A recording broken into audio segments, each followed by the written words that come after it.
vais vous chanter la ballade des gendarmes malheureux.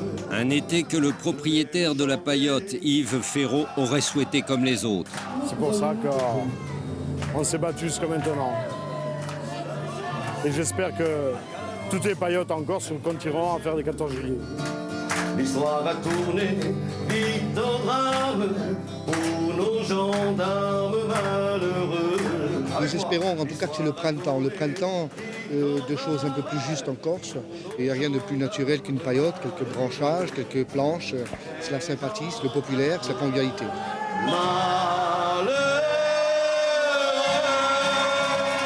7 semaines avant ce 14 juillet, Yves Ferraud avait obtenu l'autorisation provisoire de reconstruire sa paillote, juste pour l'été. Il s'est engagé à la détruire à la fin de la saison, le 31 octobre. Quand je me suis battu pour la Corse, pas pour chez Francis. En octobre, vous allez démolir ou pas? Oui, je vais maintenir mon engagement. Pour le moment, le préfet n'avoue pas que c'est lui, mais c'est quand même des gendarmes qui ont mis le feu, c'est l'État. Et qui a mis le feu devra payer. Un feu qui, en début d'été, s'avérait payant. Il attirait du monde. On a roulé, des kilomètres, puis on a trouvé chez Francis, très difficilement. Mais c'est une belle aventure. On ne croyait pas y arriver. Ça fait 2 jours qu'on y cherchait. C'est vrai, oui. C'est agréable. C'est dommage qu'ils n'aient pas la possibilité de s'installer vraiment légalement. Seulement la loi est là. Il existe un domaine public maritime, il appartient à tous et personne ne peut l'aliéner. On ne doit pas construire dessus. Entre autres fiertés, les Corses ont celle d'avoir inventé les fondements des lois modernes. En 1755, leur libérateur Pascal Paoli les avait dotés d'une constitution démocratique. 3 ans plus tard, en 1758, Calvi était encore tenu par les Génois. Paoli créa ce port, l'île Rousse, pour que des bateaux puissent arriver en Corse indépendante. Pierre Mariani est né dans cette ruelle de l'île Rousse. Ici, tout le monde connaît Pierrot le facteur.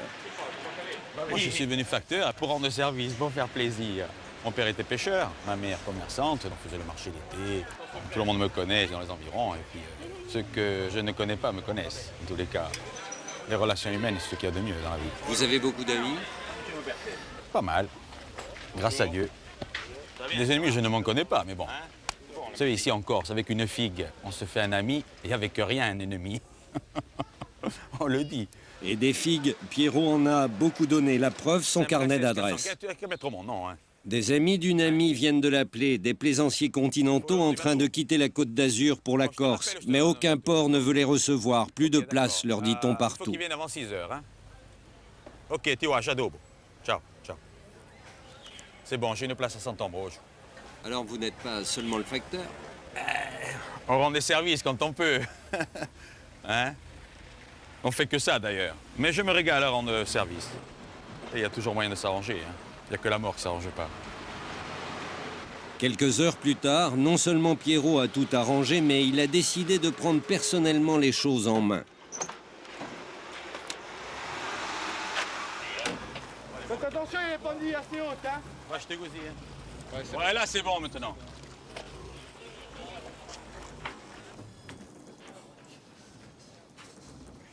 Bonjour Mado. Bonjour. Ça va? Ici c'est combien? C'est 2 bises? 2, ouais, 2 bachtas. Vous ne vous connaissiez pas? Pas du tout. Non. Je connais par amis interposés qui m'ont m'occuper d'une place, donc voilà. Mais on a quand même à boire. Oui, oui, ça, je pense. Sur un bateau, il y a toujours à boire. À Zaoud. À Zaoud. À la santé. À la santé. À Zaoud. Alors à Zaoud. Merci mon Dieu d'avoir fait une bonne traversée. Hein, Oui, ça compte. La mer, personne ne l'a mangée, il faut être prudent. C'est compliqué de trouver des places dans les ports en Corse? Ah, ça dépend où on va, ça dépend chez qui on va, mais il faut avoir un ami. Voilà, et là c'est sympa. Là. Mais j'ai reconnu. Au cours de l'été, Pierrot organise quelques fêtes dans son paillet, une cabane de berger dans l'arrière-pays. Aujourd'hui, il prépare un agneau pour ses amis. Et voilà. Pour une bonne cuisson, enfin, il faut au moins 1 heure. Hein. 1 heure, il fait 20 kilos. Combien d'invités? Oh, une quarantaine. Il y a là des Corses, de Corse,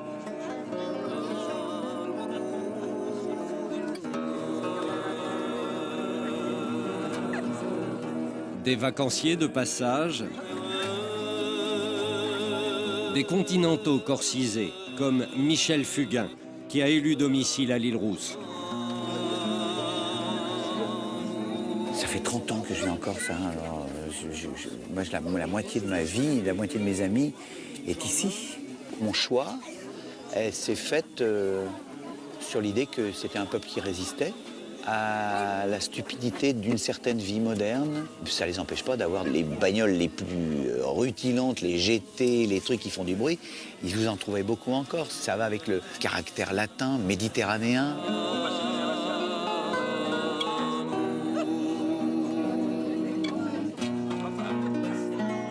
J'ai l'impression de faire partie d'une tribu.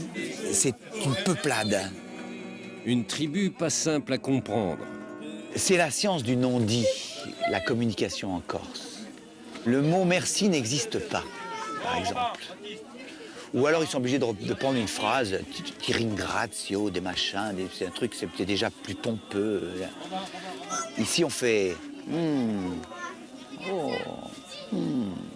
c'est des mots qu'on ne dit pas. C'est très important parce que ça correspond à une pudeur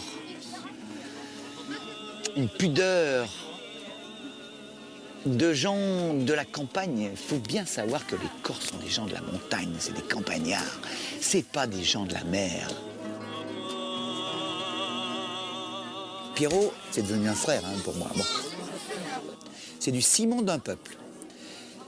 Il y a des familles qui ne se parlent plus depuis des décennies et qui se parlent à travers Pierrot. Le facteur, parce qu'il passe chez tout le monde. Il veille à ce que tout se passe bien, que tout aille bien. Et quand il y a quelque chose qui se passe, il occasionne des rencontres. C'est un personnage qui va avec un peuple. La tournée de Pierrot, ce sont les villages de l'arrière-pays. Je suis rentré à la poste comme ça, et puis après un jour, il y a un facteur. Il avait eu un accident, il avait tapé dans un âne. Et il fallait quelqu'un pour le remplacer dans les villages. Bon. Après, je suis parti à Paris 3 semaines. Je me suis débrouillé pour revenir le plus vite possible. C'est pas la même vie. Comme on dit, avec l'argent et la santé, on est bien de partout. Mais plus ou moins. Ah là là, c'est pas facile. Hein. Et à l'époque, c'était bien, parce qu'on commençait à 9h, à midi, on avait fini. C'était une autre vie. Pogafa, enfin, voilà.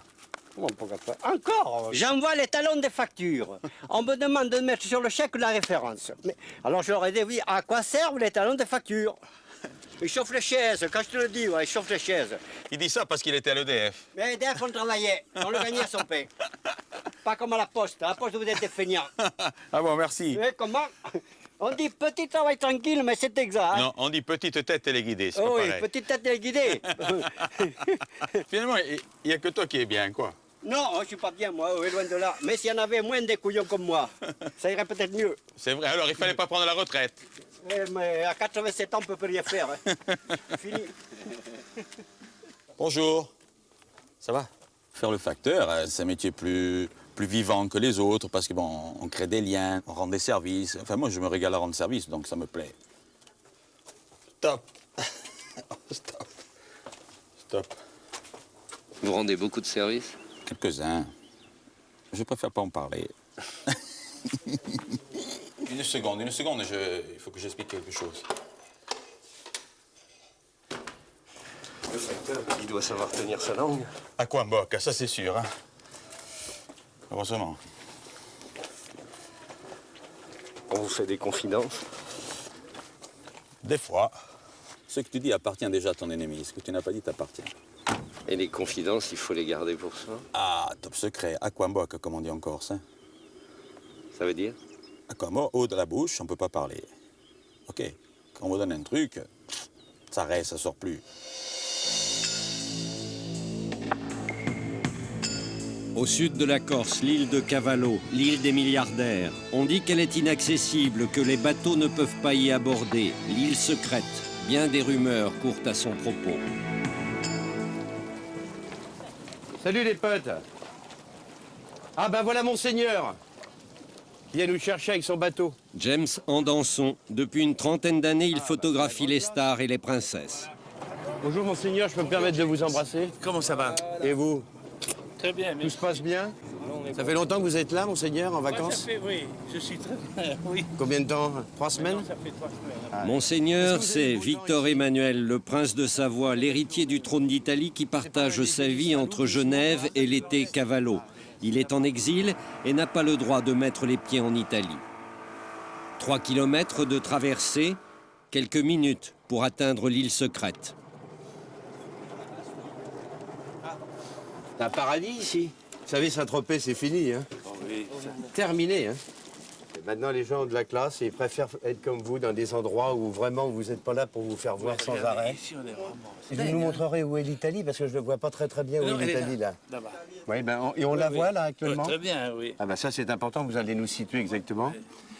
Monseigneur, ce que je vous propose, sans vous diriger, bien sûr, ce serait peut-être bien qu'on fasse le reportage un petit peu avant de se mettre à table, comme ça, quand on a Comme vous voulez. hein, Pas de problème. qu'on se mette bien à l'aise, on va dire bonjour à la princesse.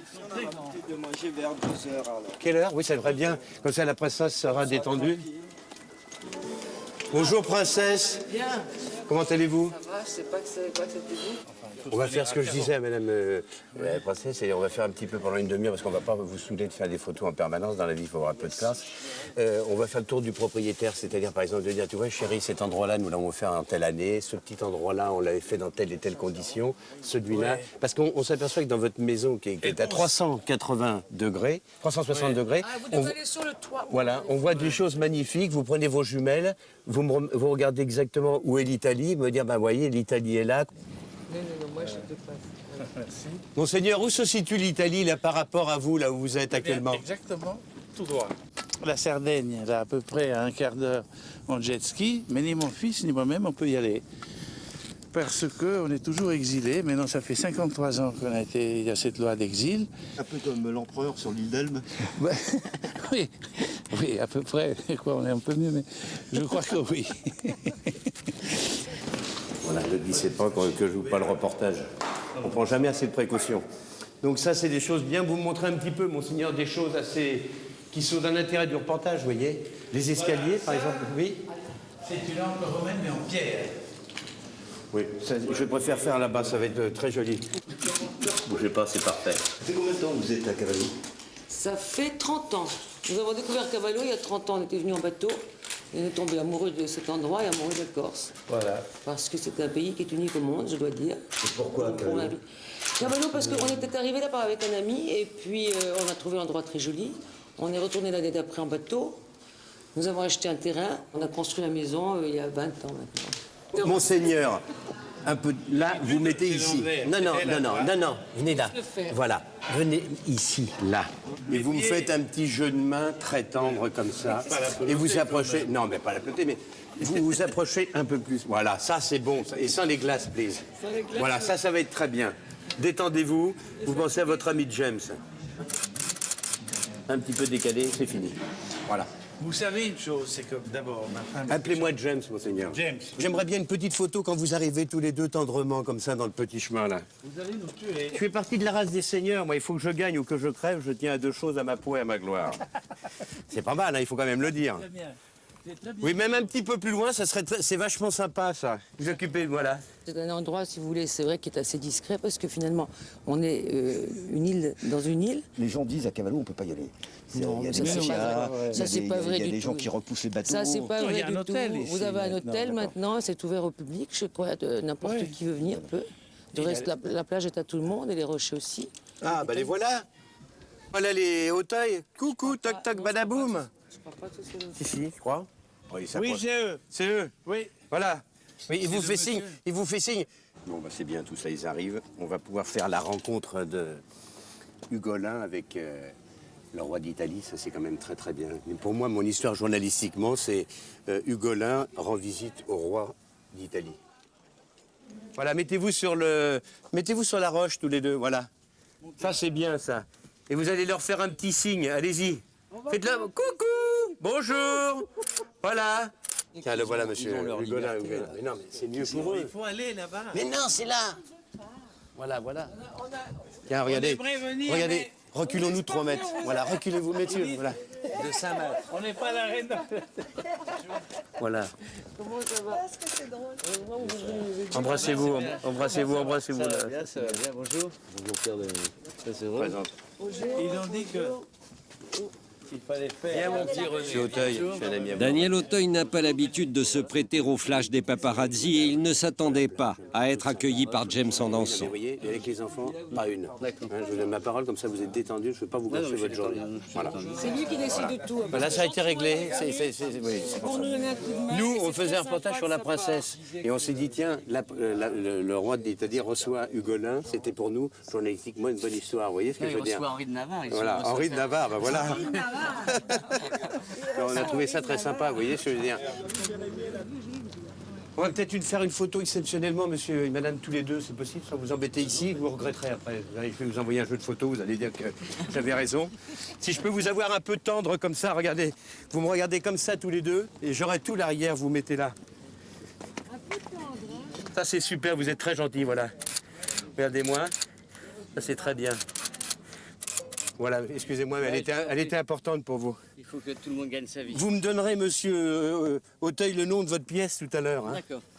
Je vous remercie. Je ne vais pas vous embêter toute la soirée, mais elle était bonne, celle-là. Voilà. On Voilà. a fini, nous. C'est déjà pas mal. Il ne faut déjà pas se plaindre avec ce qu'on a obtenu. Du monsieur Auteuil, ça, on ne l'a pas comme ça. Ah non, ça, Hein ça...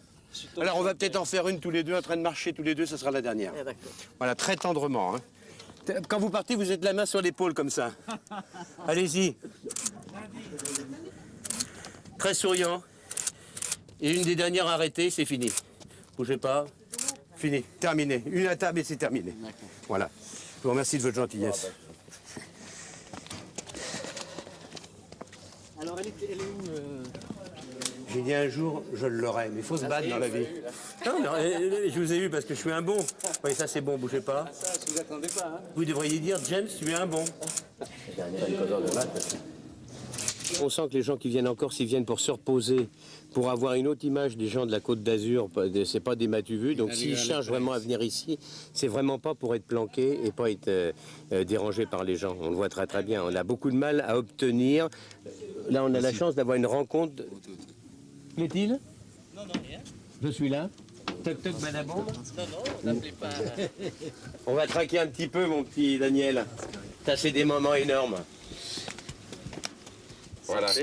Alors il y a Notre amitié va commencer madame. avec ta femme. Ça va être quand même très important pour ma carrière maintenant. Peut-être qu'aujourd'hui, je vais peut-être changer un peu. Et peut-être que moi aussi, ça va peut-être me lancer. Je pense que tu vas progresser maintenant. Peut-être de faire des photos comme ça un peu people, ça va me lancer peut-être. Voilà, mets-toi derrière, madame. Voilà. Très tendre, comme vous êtes dans la vie réelle.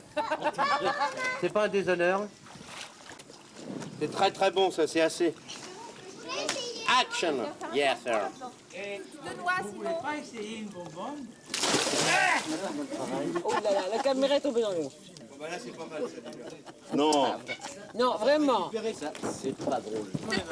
Non, non, non. Mais il a ressorti, c'est pas de ma faute. Ça, c'est un... Mais ça arrive, hein. Ça, c'est le métier. J'espère que ça va pas... On va voir, on verra. C'est pas grave. Tant que les photos sont faites, ça va. Je vais recharger.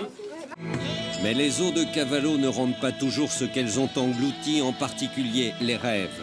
Il y a une dizaine d'années, de gros investisseurs italiens ont débarqué sur Cavallo. La commune de Bonifacio, dont l'île dépend, et l'administration n'ont pas réagi lorsque les constructions sont sorties de terre.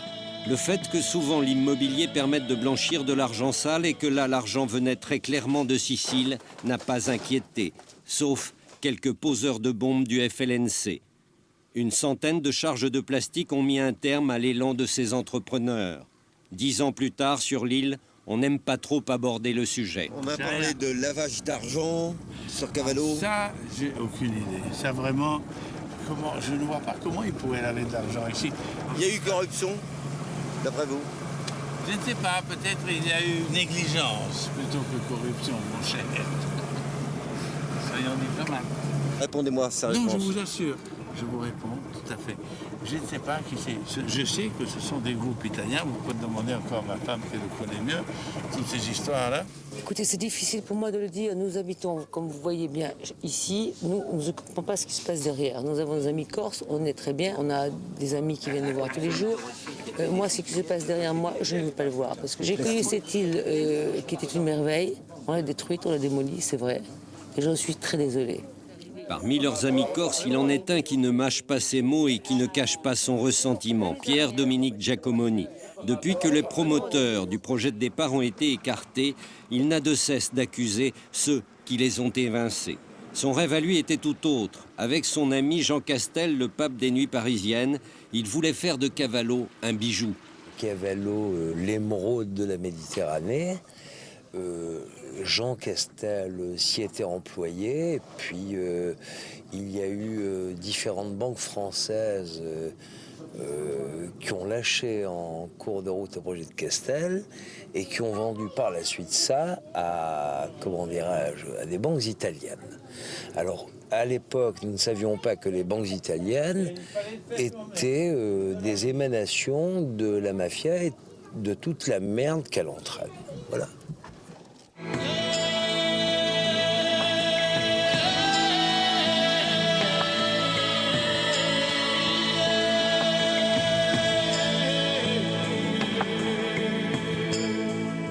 L'homme qui s'approche de la gendarmerie de l'île Rousse a été l'un des fondateurs du FLNC en 1976. Jean-Michel Rossi est celui des indépendantistes qui a fait le plus de prisons. La rumeur lui attribue nombre d'attentats. Je suis venu signer, comme je le fais tous les 15 jours, conformément aux obligations auxquelles je suis astreint par le contrôle judiciaire, étant inculpé dans une affaire relative à la politique en Corse. J'ai fait près de 10 ans de prison en tout. 10 ans de prison pour fait de nationalisme? Pour fait, oui, pour fait que je considère moi pour fait de résistance nationale, relatif à la situation dans ce pays qui est toujours politiquement bloqué. La région de Jean-Michel Rossi, c'est la Balagne. Ces jolies plages entre Calvi et l'île Rousse. Des lieux séduisants pour construire. Ça a sauté l'hiver 94. C'était une opération d'ampleur puisqu'elle a concerné un groupe de 4 villas qui constituait une opération immobilière d'envergure financée par un groupe italien avec la complicité d'affairistes locaux. Les gens qui ont fait ça, vous les connaissez, sont des proches de vous? Ce sont des gens qui, à l'époque, avaient des idées politiques proches des miennes. Aujourd'hui, les choses ont pas mal évolué.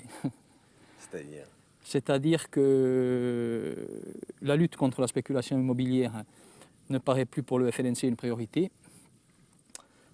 De mon côté, j'ai pas mal réfléchi à la situation et je ne suis pas persuadé que l'action violente soit la meilleure des solutions pour faire évoluer le problème corse. Vous regrettez des choses comme ça? Je ne pense pas qu'on puisse regretter, car si la Corse n'a pas été bradée, elle n'a pas été couverte de béton, comme l'a été la Côte d'Azur ou la Riviera italienne, c'est avant tout parce qu'il y a eu une résistance, parce qu'il y a eu des gens qui s'y sont opposés, y compris les armes à la main. Personne n'a fait le compte, mais en 20 ans, sur toute l'île, plusieurs centaines de maisons ont sauté. C'était de très grosses charges? Oui, ce sont des charges assez importantes, en général de 5 à 10 kilos, qui sont coupées pour augmenter l'effet avec du gaz. Il y a eu beaucoup d'attentats contre des maisons qui n'étaient pas uniquement des attentats pour préserver la nature et la beauté du paysage. Il y en a sans doute eu, vous savez, dans tout conflit, dans toute situation conflictuelle, il y a des profiteurs, il y a hélas des bavures, il y a des pêcheurs en eau trouble. C'est pourquoi je crois qu'aujourd'hui la clandestinité est une fausse route et qu'il faut rompre avec cette méthode, car les clandestinités qui durent trop longtemps finissent par pourrir. Je crois qu'aujourd'hui le peuple corse est assez mûr pour s'exprimer d'une autre façon, et c'est du moins ce que je souhaite. Les clandestinités qui durent trop longtemps finissent par pourrir. Mais pour Jean-Michel Rossi, le pourrissement, ce n'est pas seulement le racket. L'assassinat du préfet Erignac a été pour moi un choc. J'ai été et je suis encore préoccupé par les conséquences pour mon pays de cet acte. Aujourd'hui, les Corses sont plus que jamais rejetés par beaucoup de Français. je crois que le bilan est catastrophique. Pour l'instant, il ne demande plus l'indépendance. Il ne souhaite pas que la France se retire brusquement. Il craint qu'une puissance plus sournoise mette la main sur son île. La mafia, c'est la fusion, c'est la symbiose du crime avec le pouvoir politique, économique et administratif. Or, aujourd'hui en Corse, on assiste à un prélude à ce phénomène. La droite et la gauche en Corse, ça ne correspond pas à grand-chose. On s'affilie à un clan en fonction des sympathies, des affinités, du service rendu. On obtient des permis de construire parce qu'on est bien avec le maire ou le conseiller général. À condition d'être affilié à un clan puissant, on n'est pas inquiété si on transgresse la loi. Ça, c'est le quotidien de la vie en Corse depuis des décennies. Et on ne peut que constater aujourd'hui que le gouvernement parle d'état de droit, mais dans les faits, ce système n'est pas ébranlé. Le système a digéré beaucoup de nationalistes et a digéré une bonne partie de la revendication nationaliste en la reprenant à son compte. Aujourd'hui, le clan peut afficher un soutien à l'enseignement de la langue corse, la priorité d'un développement économique qui n'en pense pas un mot, un statut fiscal dérogatoire, voire l'autonomie. On a vu récemment des hommes politiques de tous bords prôner l'autonomie, qu'ils combattent depuis un quart de siècle, ce qui prouve bien qu'ils espèrent récupérer cette réforme à leur profit. C'est préoccupant. La Corse pourrait devenir la Sicile, même si la structure sociale et les traditions sont différentes, les ingrédients, un certain nombre d'ingrédients sont aujourd'hui réunis pour une évolution à la sicilienne. On est loin de la Sicile. L'hippodrome de Zonza, au milieu des montagnes de l'intérieur, un petit hippodrome tranquille. L'été, 3 ou 4 réunions hippiques attirent les joueurs de toute la région. C'est une vieille tradition. Ici se retrouve tout ce que la Corse du Sud compte de notable, les fameux clans, ceux dont les premiers militants du nationalisme avaient souhaité la disparition.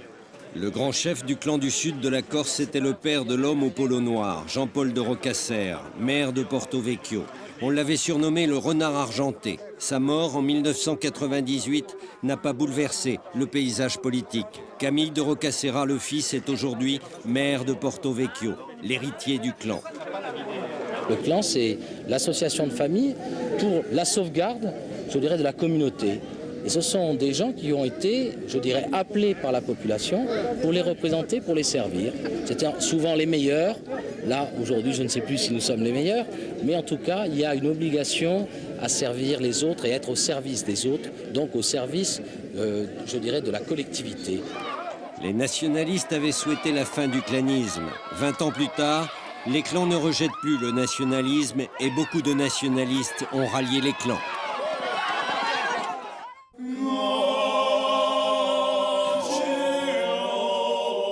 La Balagne, au nord de l'île, le grenier de la Corse, dit-on.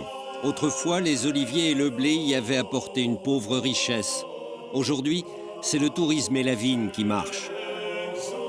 Une goutte de vin au milieu des 3500 exploitations agricoles de l'île qui ploient sous les dettes qu'elles sont incapables de rembourser.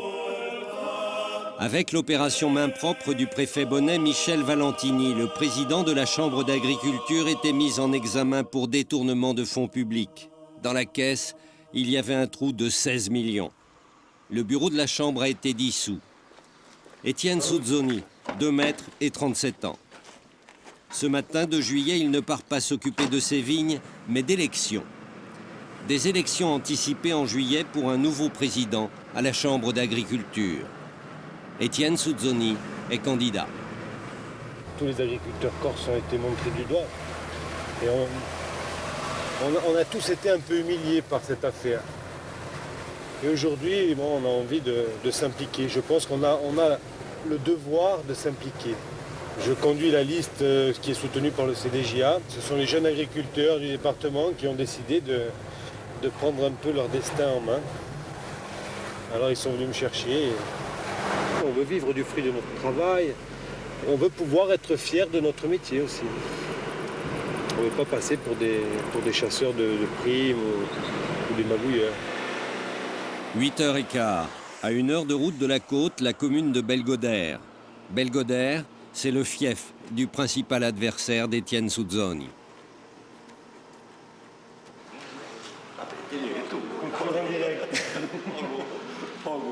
Grand concurrent, alors.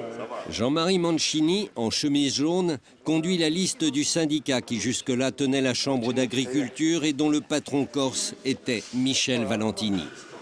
Hein? Les scores?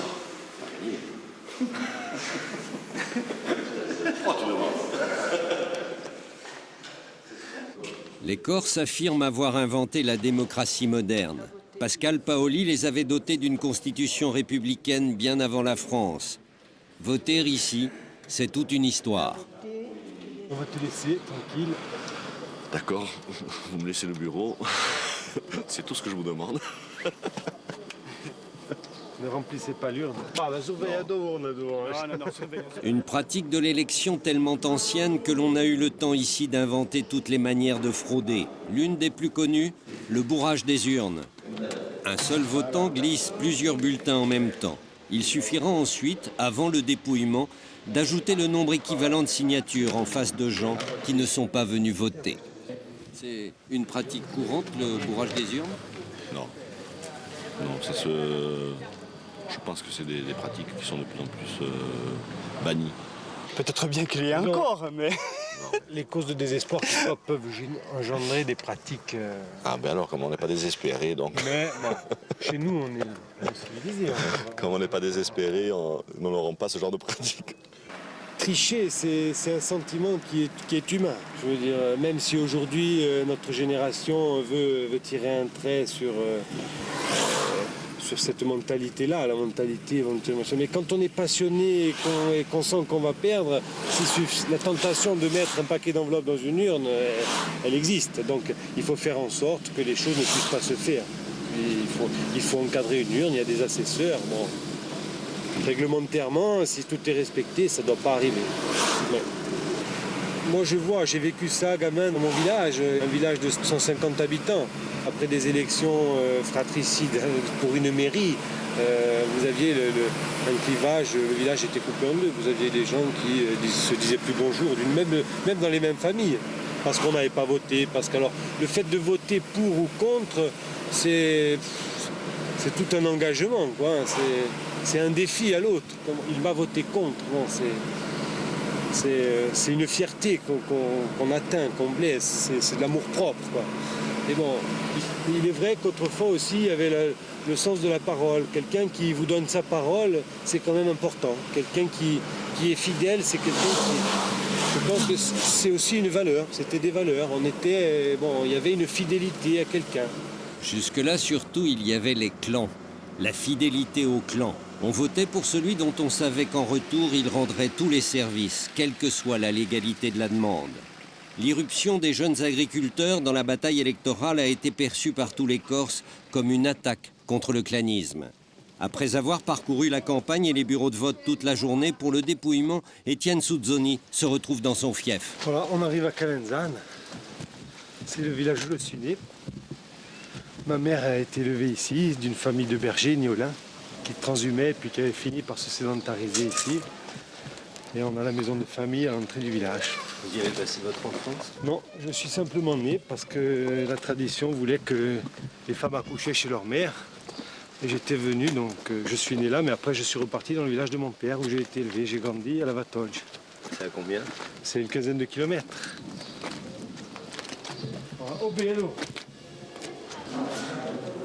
La tradition respectée encore par beaucoup.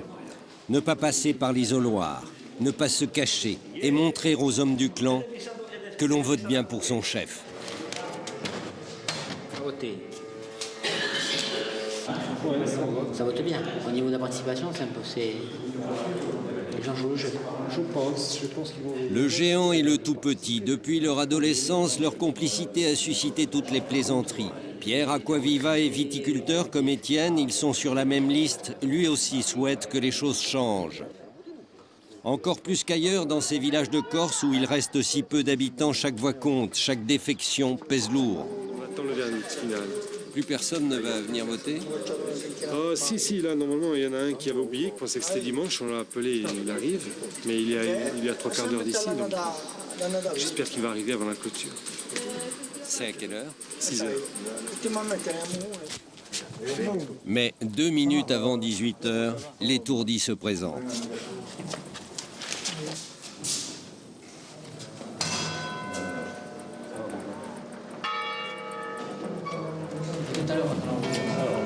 On fait des paquets de 10, non?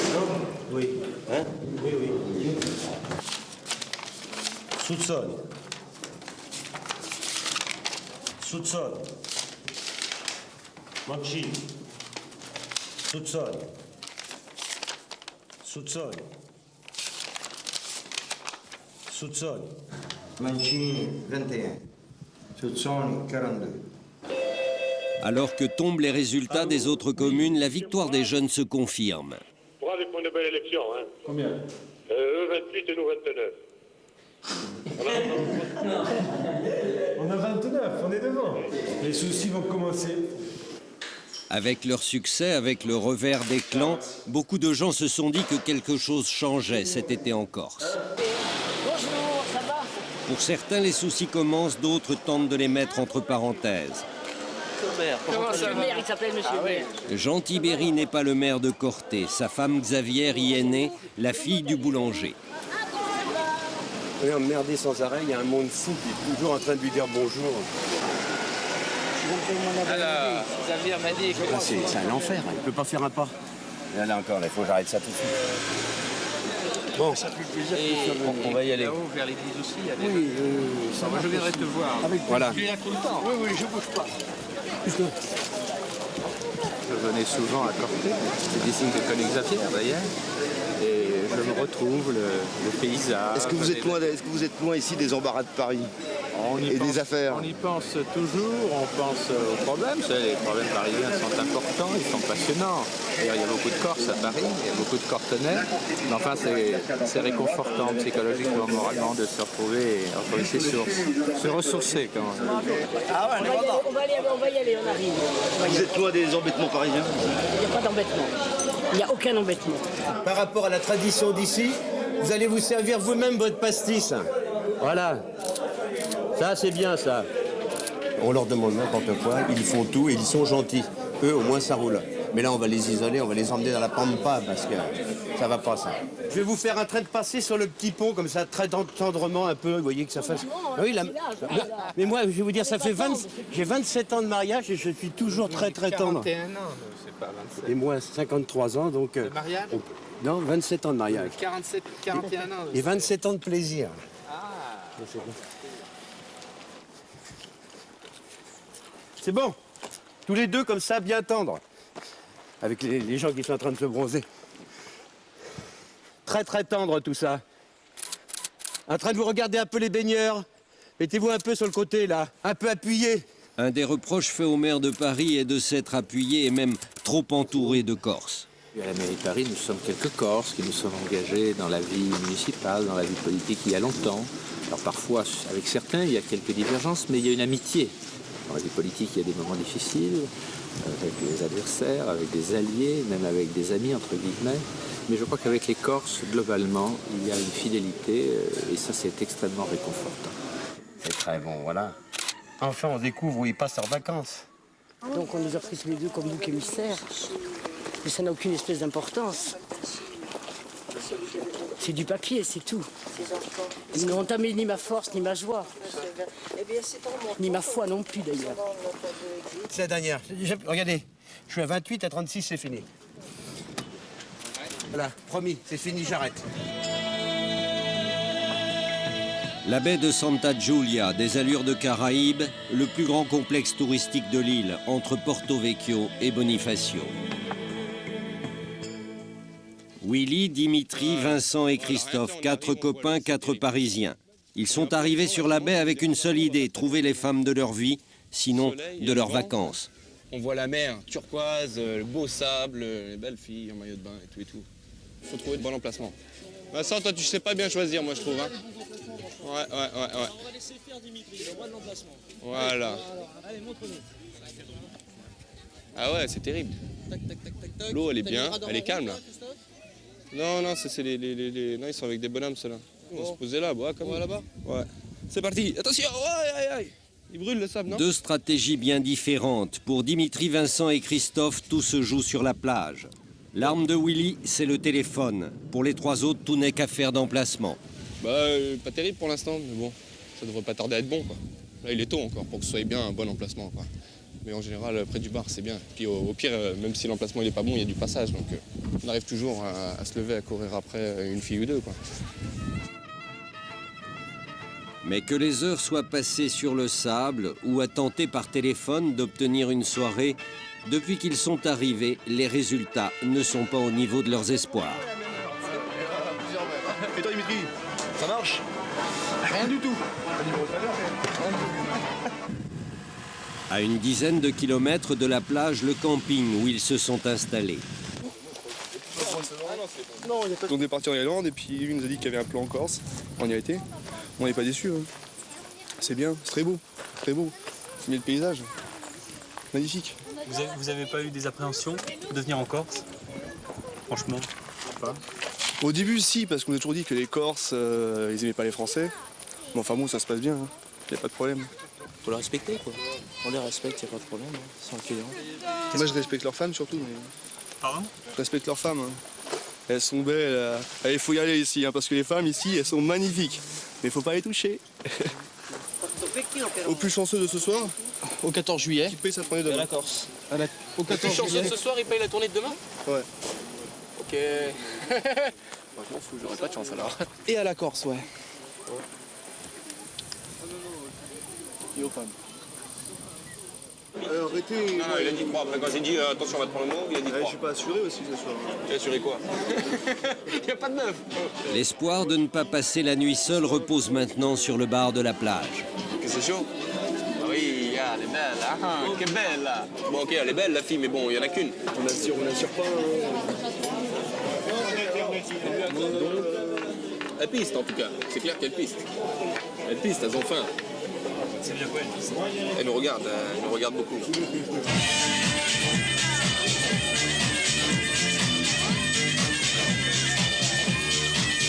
Au départ, les choses se présentent plutôt bien. Je pense qu'il y a des ouvertures.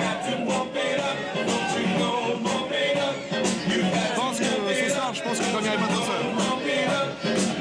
Elle est belle en plus, hein. Elle est belle. Mais la belle en question suscite la convoitise et bien vite se présente de la concurrence. Une concurrence parfaitement déloyale, le nouveau venu est le mari de la belle, ils sont en voyage de noces. Bien plus tard, il leur faut se rendre à l'évidence, ils ne sont pas plus chanceux les uns que les autres. Willy dormira seul. Oh, encore, c'est cas grave, hein.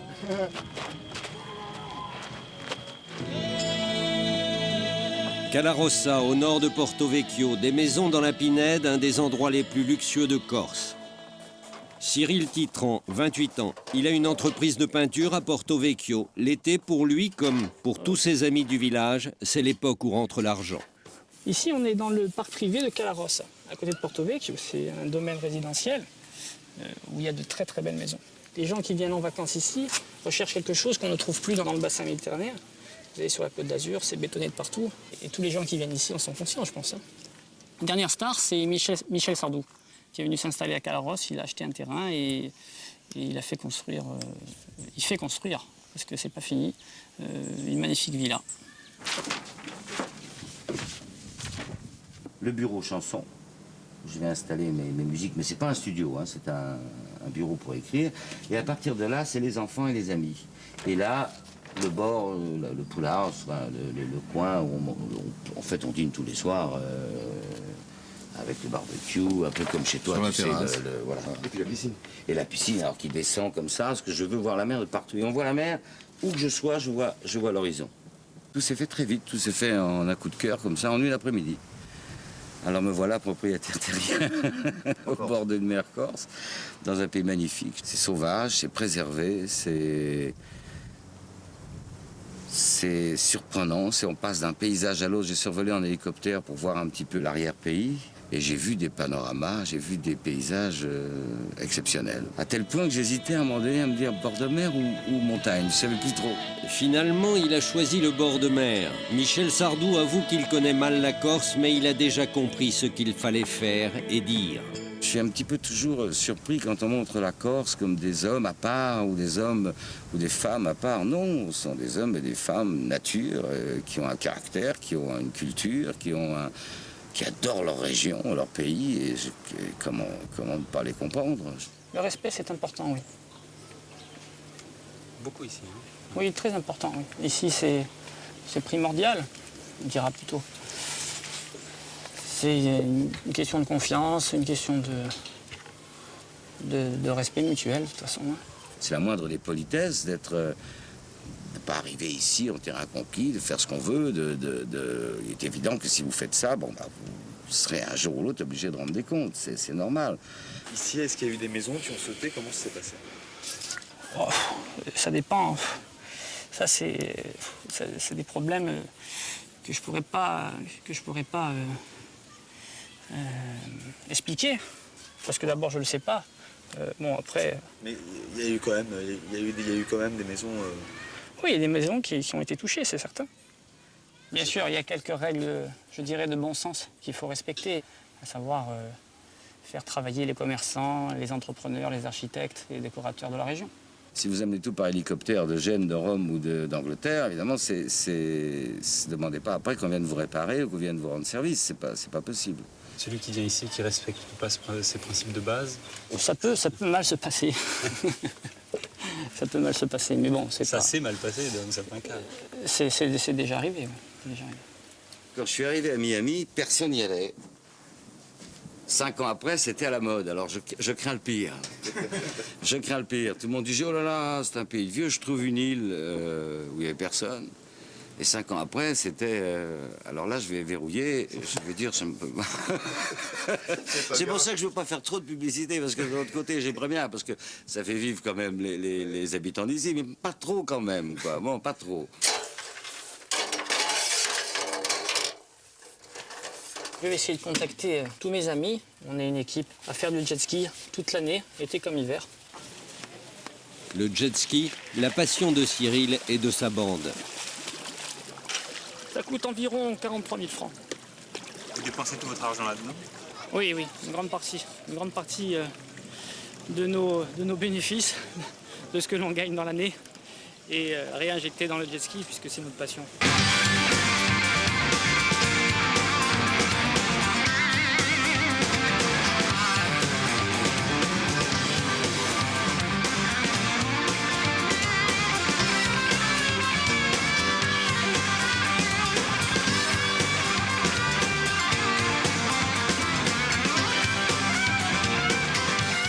Leur destination ce matin, ce sont les îles Lavezzi. Ils savent que sur place, ils pourront déjeuner. Les Lavezzi sont une réserve naturelle. Bien entendu, il est interdit d'y construire. Il n'y a pas de paillotes. Pas de paillotes sur les plages, mais beaucoup mieux. Le San Antonio, une paillote flottante. L'invention de Vincent Chioccia. Pendant 38 ans, il a été patron pêcheur. Je suis à la retraite et je dis tiens, je suis encore jeune, et ben, peut-être que je vais faire autre chose, toujours dans le domaine de la mer, bien sûr, parce que quand on a goûté à la mer, c'est comme une drogue, on ne peut plus s'en passer. La drogue dont on ne peut se passer, lui, a trouvé une solution légale pour s'y adonner, le restaurant flottant. Rien à voir avec les paillotes hors la loi. Je trouve que Bonnet a fait son travail en Corse. Moi, je suis pour l'état de droit.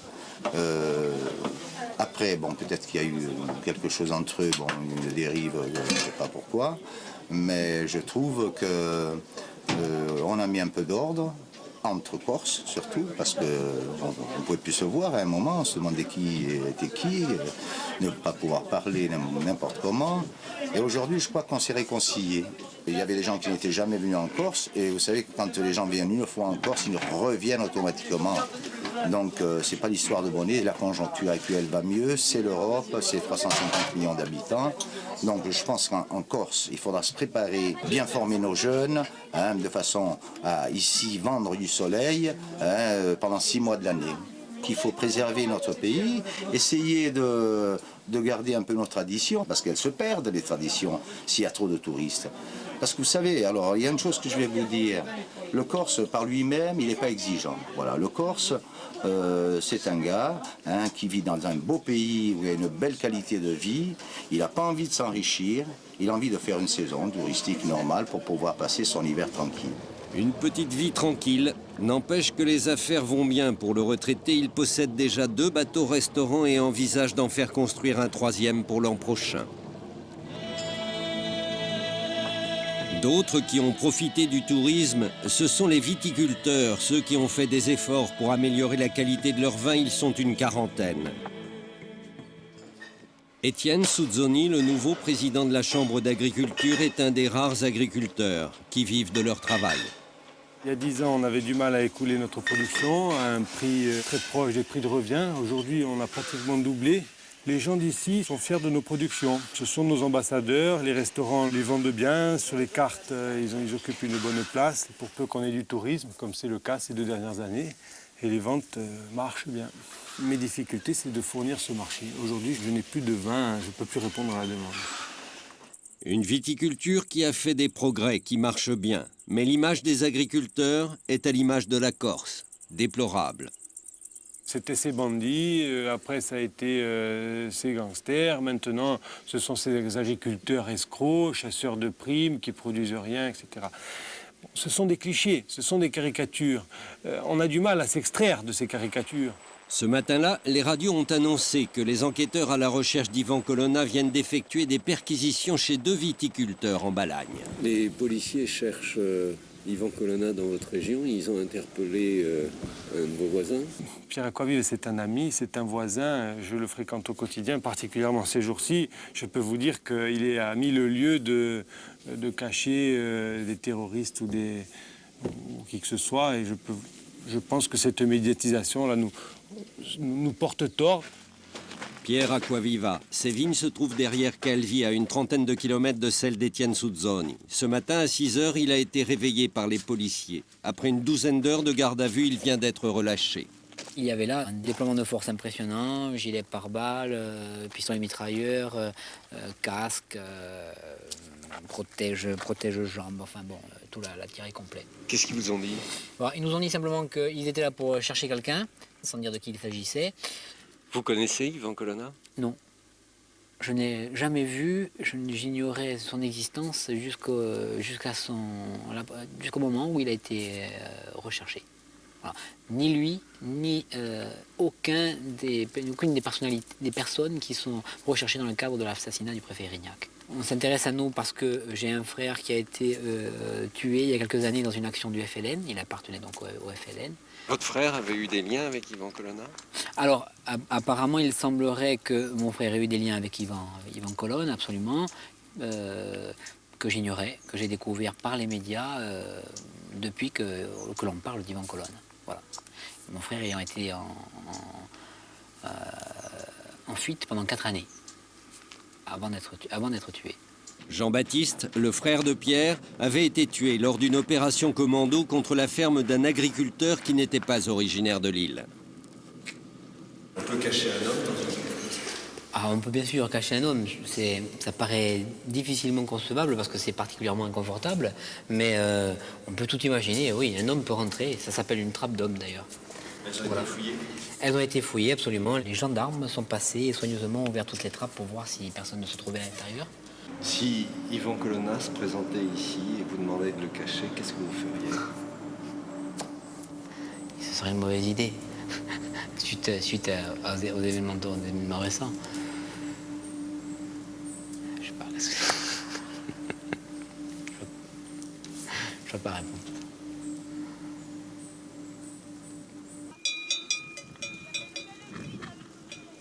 À peine 20 km des plages, il est 5 h 30.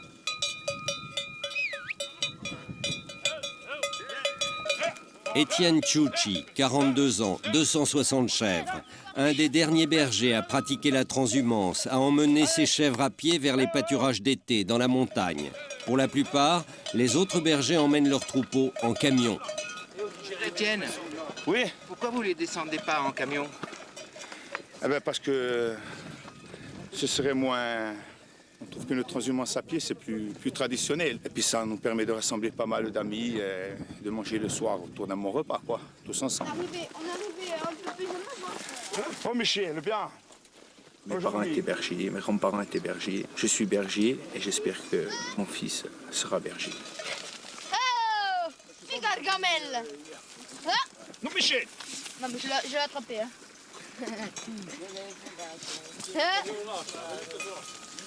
Non, Michel, ça va être... Quoi Hein? Tu es prêt pour la relève? Tu es prêt ou non? Je te la sens. Sûr? Normalement oui, si c'est pas ça que j'arrive, ouais. Si j'arrive à le faire, oui. Donc il n'en est pas encore sûr.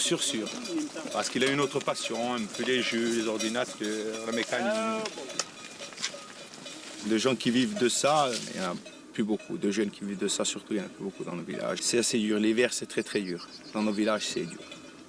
C'est surtout la solitude. Hein. Il n'y a pas de monde, il n'y a rien. Bon, de toute façon, il restera parce qu'il n'est pas doué pour les études. Alors.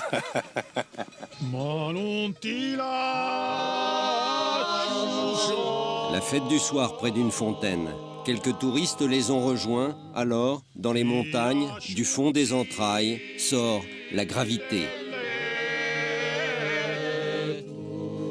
À chaque fois qu'il y aura une soirée comme ça, oui, il y aura des chants, toujours. Le chant, c'est une culture. Le chant en Corse, c'est quelque chose comme de sacré, quoi.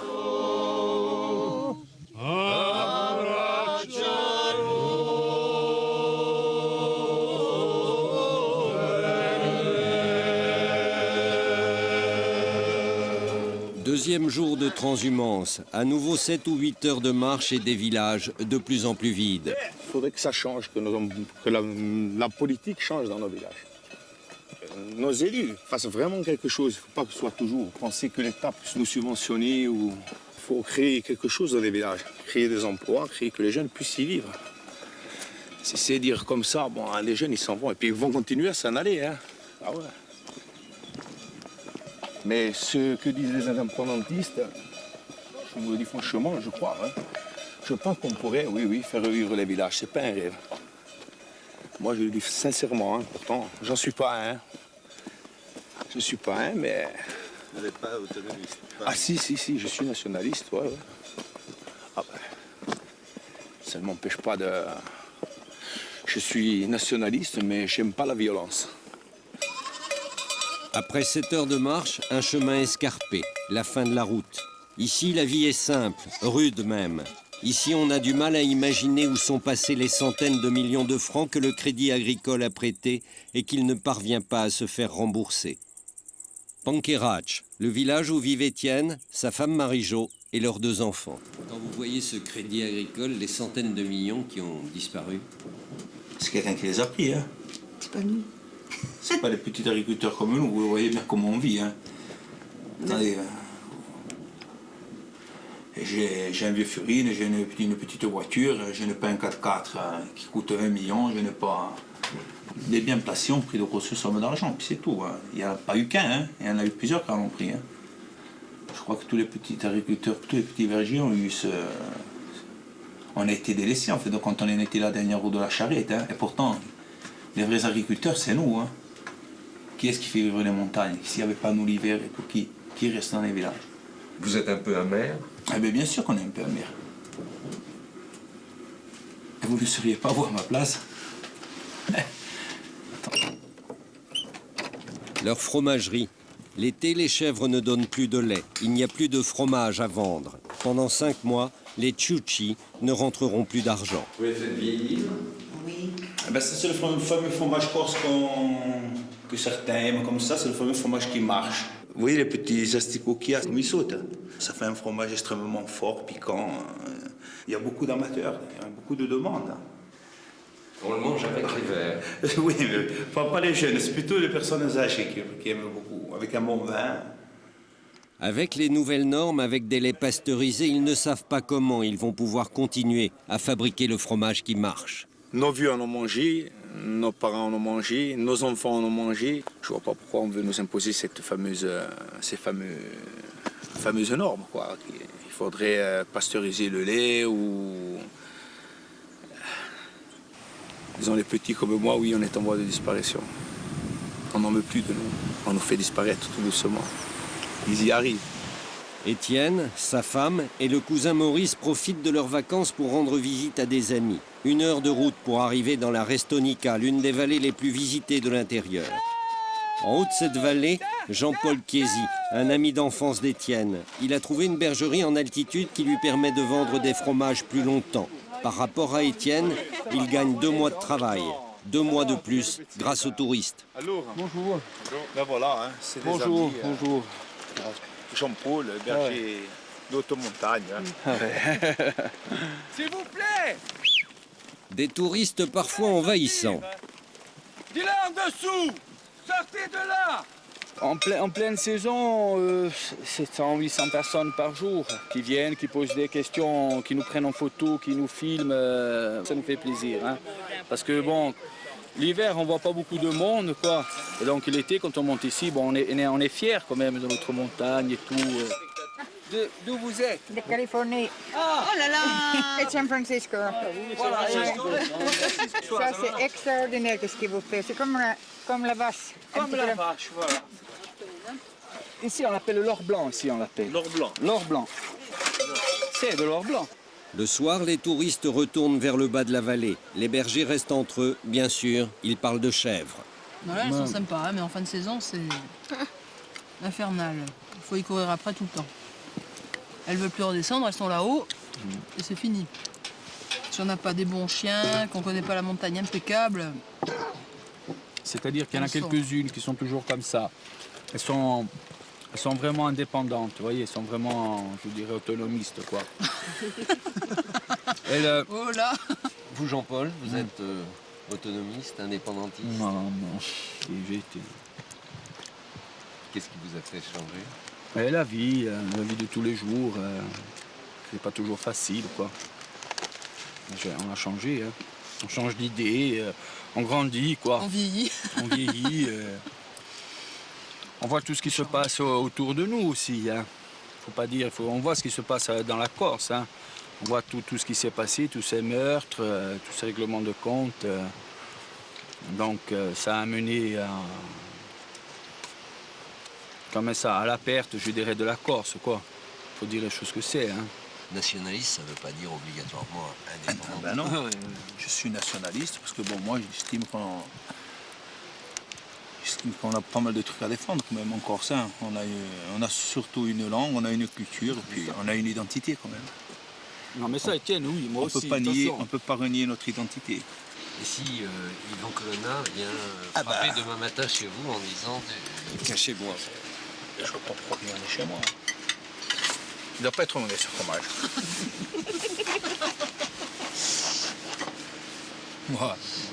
Moi, qu'est-ce que je suis? Je suis rien du tout. Hein. Bon, et jaune. Hein? Et jaune, c'est bon. De toute façon, c'est pas chez moi qu'il viendra, c'est sûr. Vous pouvez y aller. Hein. Et l'histoire du préfet qui se fait mettre le feu aux paillotes. Il paraît que ce serait vrai. C'est toujours pareil. Mais lui, il nie. Alors, on ne sait pas. On va attendre. C'est un bien en tous les cas. Parce que pour Francis, c'est bien. Pour Francis, c'est bien. Moi, je voulais écrire un mot s'il pouvait me faire un petit truc à moi. La même chose, nous, on aurait bien aimé bénéficier de la même publicité. Une pub d'enfer. Hein. Devant le morceau de charbon. En fin de compte, il n'a rien perdu, Francis. Chez Francis, on fait effectivement feu de tout bois pour mettre à profit les circonstances. Il y a un truc que je voulais préciser, c'est qu'il y a beaucoup qui ont fait des t-shirts à mon nom et tout ça. Comme c'est en Corse, je dis rien, je laisse faire. Et moi, les seuls t-shirts que je vends, c'est ceux-là. Et j'en ai fait que 500. Si demain, les impôts me disent oui, vous avez vendu tant de t-shirts, je ne pourrais pas dire c'est pas vrai. Mais sa renommée nouvelle ne satisfait pas pleinement Yves Ferraud. Il y a des moments où je me demande si, avec cette affaire, je ne suis pas devenu un guignol. Parce que bon, signer des autographes, prendre des photos et tout ça, ça devient un peu agaçant. Ce qu'il y a, c'est que je ne peux pas envoyer les clients promener. Parce que j'ai quand même une clientèle à assumer. Alors nous, on a pris la bouillabaisse. Alors on en a eu pour 4 000 francs. Vous avez bien mangé? Oui, c'était bon et c'était une première. Et c'est donc je ne sais pas son nom, hein, c'est pas Francis, mais c'est lui qui nous a défait les poissons parce que la bouillabaisse, c'était la première fois qu'on en mangeait. Comment vous voyez l'avenir, Yves? L'avenir, bon, je voudrais qu'on arrive à négocier quelque chose avec l'État, revenir comme j'étais avant. Au milieu de l'été, cet avion ramène à Ajaccio, pour la première fois depuis sa mise en examen, le préfet Bonnet.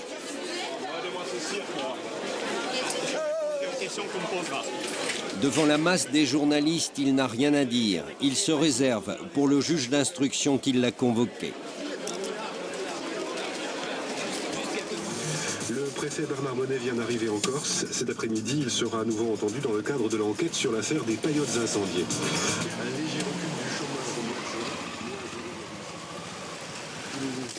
Vous avez reçu beaucoup de témoignages de soutien? Je peux vous dire que j'ai reçu entre 3000 et 4000 lettres.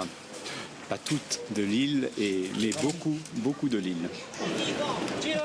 Devant le palais de justice l'attendent une trentaine de manifestants.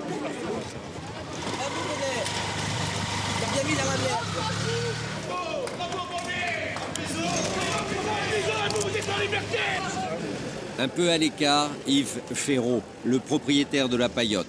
Depuis quelques jours, il laisse entendre que son engagement à détruire son établissement serait lié à un arrangement. Les journalistes en profitent pour tenter de clarifier les choses. De refuser de démolir la paillote chez Francis le 31 octobre. Quelle est cette démarche? Non, refuser, non. Je voudrais que l'État commence à trouver une solution. Aujourd'hui, pour vous, il n'est plus question du tout de détruire votre propre paillote. Non, je maintiens mon engagement, mais il faut que l'État commence à négocier quelque chose. Depuis qu'il a pris la succession de Bernard Bonnet, le préfet Jean-Pierre Lacroix a fait preuve de beaucoup de discrétion. Pour sa première sortie publique, tout Ajaccio n'est pas venu communier avec lui dans l'ardeur de la fête nationale. À peine 1 millier de spectateurs, touristes et gardes du corps compris. Il existe bien sûr une sécurité. De toutes les façons, je m'efforce en fonction des circonstances de la rendre la plus discrète possible. Mais il est évident qu'il existe une sécurité compte tenu des circonstances particulières qui ont marqué l'île depuis ces dernières années.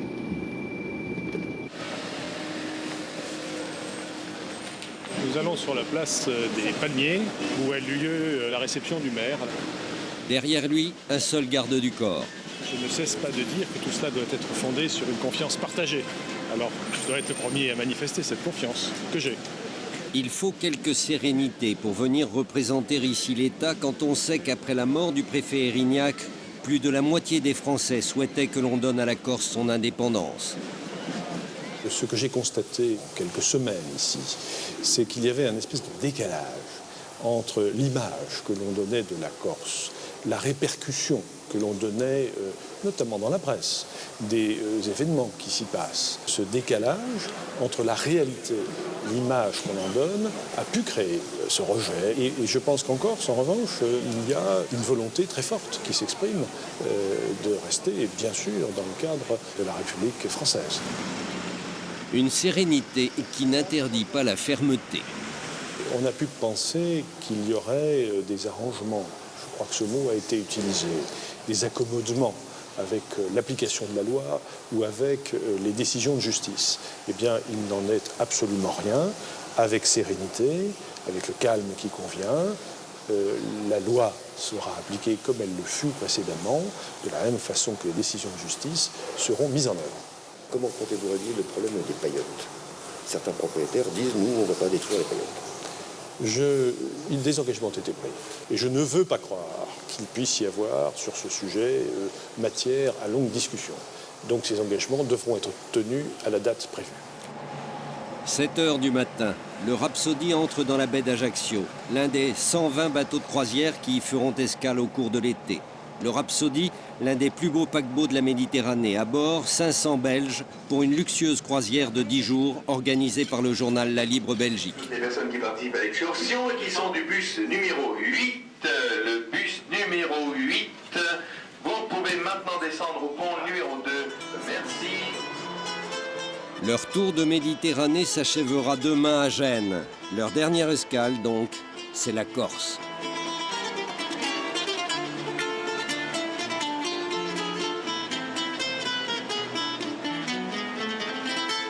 C'est la première fois. Ça allait super sympa. Ça allait super sympa. Les gens ont été très gentils. On y a un accueil assez extraordinaire. Le moins que l'on puisse dire est que certains des passagers se font une opinion sans perdre de temps en observations excessives. Les organisateurs avaient demandé aux plus gros voyagistes de l'île d'emmener tout ce monde à Bonifacio pour visiter la ville et y déjeuner. 460 passagers se sont inscrits pour l'excursion. 12 cars ont été affrétés. 128 km de route à l'aller, autant pour revenir. La chose paraît simple et bien organisée. Bonjour et bienvenue en Corse, bienvenue dans l'île de beauté. Je suis votre guide, je m'appelle Josiane et je vous présente notre chauffeur, c'est Oro. Alors évidemment, guide, chauffeur, une très bonne équipe qui va vous accompagner tout le long de cette journée qui va commencer par être ajaxienne puis bonifacienne. Vous allez voir que la Corse, c'est vraiment une montagne dans la mer. Ensuite, nous sommes attendus dans un restaurant à 12h. Difficile, un superbe golf. Ah non, je voulais savoir si on allait passer par les paillotes. Les fameuses paillotes incendiées. Non, façon de blaguer là. On est tout content d'être là. Et les bombes et tout ça? Oh, ben ça ne nous fait pas peur. Hein. C'est pas tous les jours, je suppose. Hein. Mais alors, on peut espérer que c'est pas aujourd'hui. Mais on s'étonne quand même, vu de l'étranger, qu'on laisse faire. Alors sur votre droite, vous allez avoir la préfecture. Regardez bien. Bonne chance, bonne chance. Nous avons vraiment deux villes. Regardez sur la gauche, vous avez la ville génoise. Puisqu'il est nouveau. Et là, nous allons voir toujours sur la droite le cimetière avec plein de petites chapelles parce que les morts en Corse sont déposés en chapelle. Et regardez la toute petite chapelle là, maintenant, après le cimetière, avec une pierre poreuse, regardez là à droite, vous voyez? Eh bien, c'est là où repose Tino Rossi. Et là, mesdames et messieurs, je vais vous montrer aussi un mini zoo. Mesdames et messieurs, nous vous laissons faire un petit arrêt photo et nous repartons aussitôt pour Bonifacio. Nous sommes en retard sur l'horaire. Veuillez monter, s'il vous plaît. Merci. Effectivement, ils ont déjà 1 heure de retard sur l'horaire prévu par le voyagiste d'Ajaccio. Quant aux excursionnistes, ils découvrent que 128 km, la distance Ajaccio-Bonifacio, 128 km Corse donc, ce ne sont pas 128 km belges. 4 heures après leur départ, ils atteignent enfin Bonifacio. Plus le temps de visiter la ville. Nous passons directement à table. L'heure de départ est 15h30. 15h30, car numéro 7, 15h30. 15h30 parce que le départ du Rhapsody du port d'Ajaccio est prévu à 19h30. Rares sont les voyageurs enthousiastes à l'idée de faire la route dans l'autre sens, même si cela permettrait effectivement de voir les choses autrement. Quelques-uns décident de prendre les choses en main et d'abandonner non pas le navire, mais les bus. Effectivement, avoir fait le voyage en bus de là-bas jusqu'ici, puis reprendre la même route pour retourner, c'était peut-être un peu ennuyeux. Et puis je me suis dit, bon, pourquoi pas le faire autour de la côte, on voit un peu plus de la Corse, les petites anses, etc. Sous leur totale responsabilité. Une révolte qui n'entame pas le flegme des organisateurs belges de la croisière. C'est le mal de route, le mal de la route. Ils n'ont pas eu de mal de mer, mais ils ont eu le mal de la route. Ça vous est déjà arrivé au cours de la croisière, des choses comme ça? Non, c'est la première fois que nous découvrons cette mini-mutinerie. On est quand même une quarantaine à prendre le bateau et aller par la mer au lieu d'aller par la route. Mais l'ambiance est super sympa ici. Très bien, très bien. Une quarantaine de mutins à qui le patron du bateau a annoncé qu'il serait 1h30 ou 2 heures plus tard à Ajaccio. 40 mutins qui savourent déjà par rapport aux 420 autres l'avantage de faire quelques photos des falaises de Bonifacio. Après 2 heures de navigation, Ajaccio ne pointe toujours pas à l'horizon. Du moins, les choses deviennent moins vagues en ce qui concerne le temps nécessaire pour arriver à bon port. Il faut compter 3h30, 3h30. Je pense être à Ajaccio vers 19h, 19h15. On a dit qu'on serait là en 1h30 et il y a déjà 3 heures qu'on navigue, on n'est toujours pas là. Monsieur, moi je parle à l'allure corse. Ah, ça veut dire alors qu'on arrivera demain matin. Voilà. Très bien. Vous avez tout compris. Doucement le matin, pas trop vite l'après-midi, rien du tout le soir. À 200 francs par passager, on comprend que l'équipage n'est pas jugé opportun d'approfondir la question de la durée du voyage. 8000 francs pour la fin d'après-midi, de quoi avoir le sourire. Enfin, au soleil couchant, après 4 heures de mer, les immeubles d'Ajaccio annoncent la fin prochaine de l'expédition. Les bus étaient arrivés depuis longtemps. Le Rhapsody récupérait tout son monde avec 1h30 de retard. Il ne restait plus aux voyagistes corses qu'à constater que les autres ne font vraiment pas d'efforts pour comprendre la Corse. Les organisateurs étrangers, nous sommes obligés de les calmer, car il va y en avoir le plus possible en une journée ou en 2 journées, chose impossible, car la Corse est une montagne dans la mer. Donc les distances et les trajets, il faut les relativiser en fait.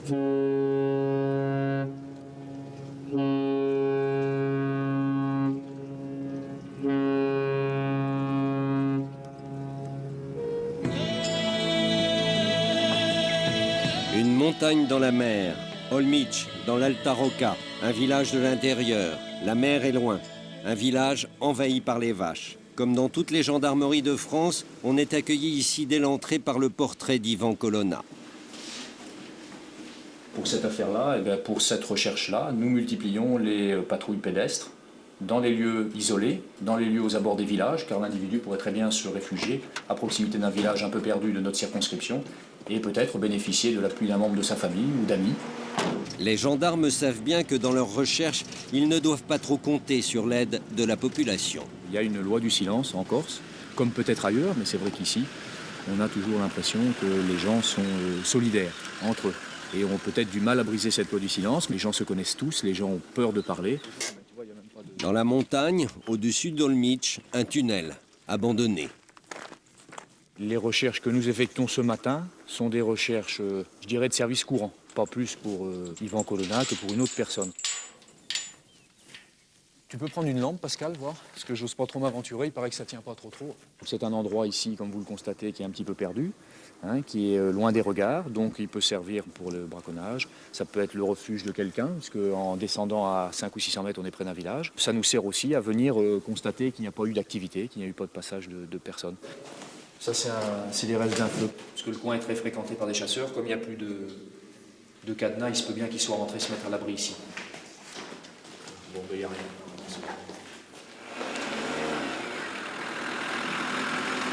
Pas de traces d'Ivan Colonna. Par contre, partout, des vaches. Avec la prime européenne à la vache allaitante, en 20 ans, le cheptel de l'île a triplé. Il y en a 80 000, une pour 3 habitants. Record de France. Primes européennes, indemnité montagne, prime à l'herbe, prime à la clôture.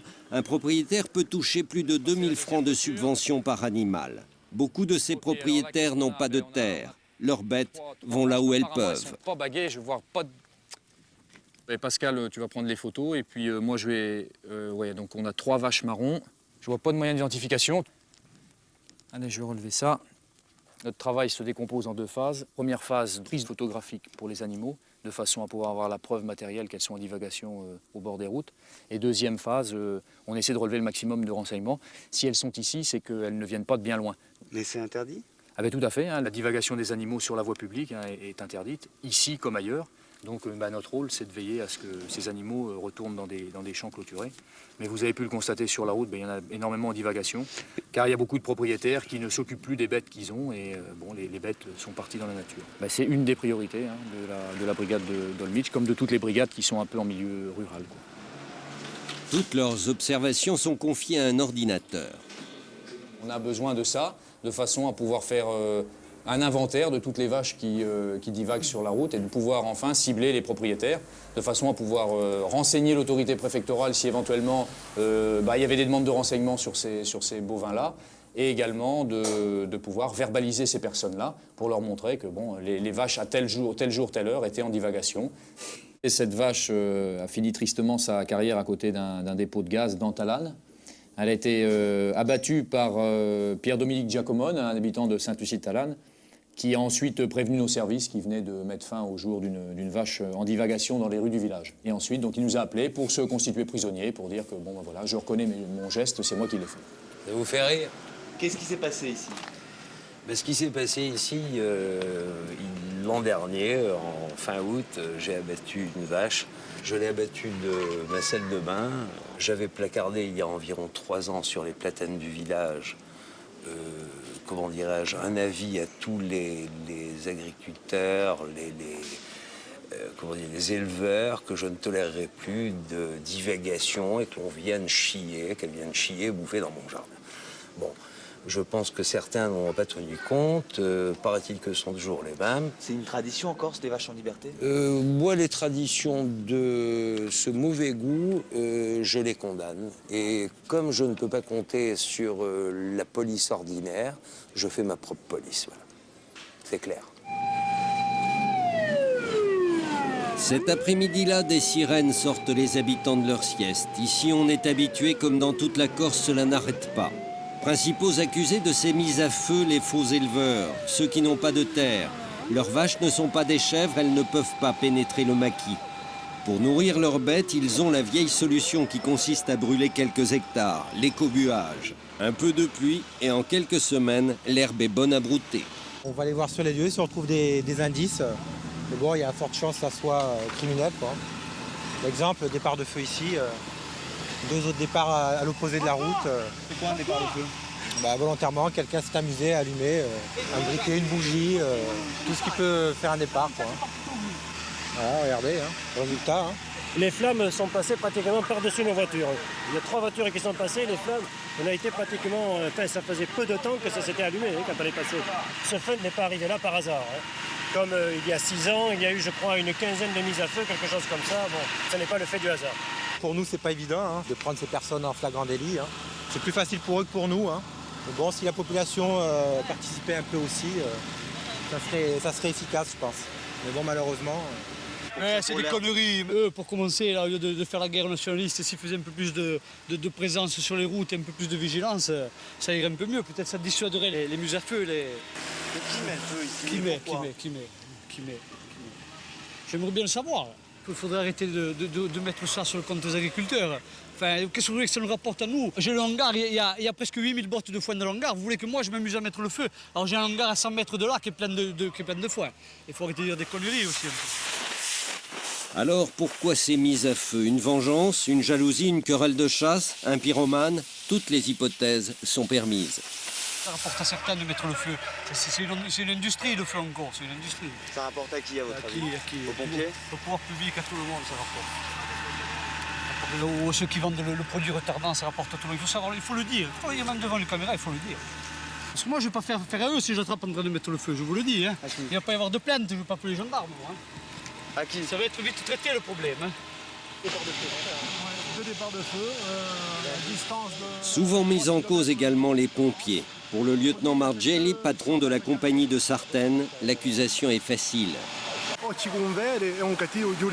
Ce qui veut dire que l'œil qui ne voit pas ne peut pas juger. Par conséquent, personne n'a vu, personne ne voit. Par conséquent, personne ne peut juger. À partir de là, on peut extrapoler sur tout et sur n'importe quoi.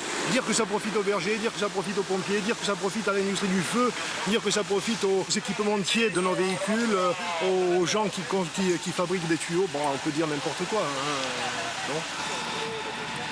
Industrie ou pas, une chose est sûre, les incendies occupent beaucoup de monde. Jusqu'à la préfecture qui avait du mal cette année à faire comprendre aux médias nationaux qu'il n'y en avait guère plus que d'habitude. Il faut communiquer là-dessus.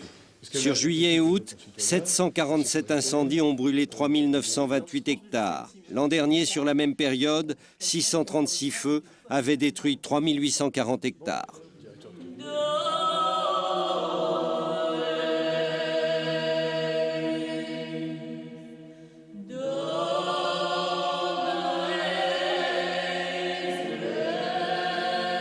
Le 21 juillet, Dominique Savelli, un garçon boucher, est assassiné à Belgodère. Pourtant, 13 groupes nationalistes viennent de signer une trêve pour arrêter la guerre qu'ils se livrent. Quelques jours plus tard, un groupe clandestin inconnu, l'Armata Corsa, revendique l'exécution dans un communiqué. Il affirme que le boucher s'apprêtait à tuer un personnage important du nationalisme et que le commanditaire de ce tueur serait le dirigeant de l'un des 13 groupes qui veulent faire la paix. Le commis Boucher travaillait ici. On fait un reportage sur ce qui s'est passé ici, sur le crime qui a eu lieu. On ne peut rien vous dire là. Qu'est-ce que ça a provoqué dans le village? Rien du tout. Rien vous dire, je ne connais pas.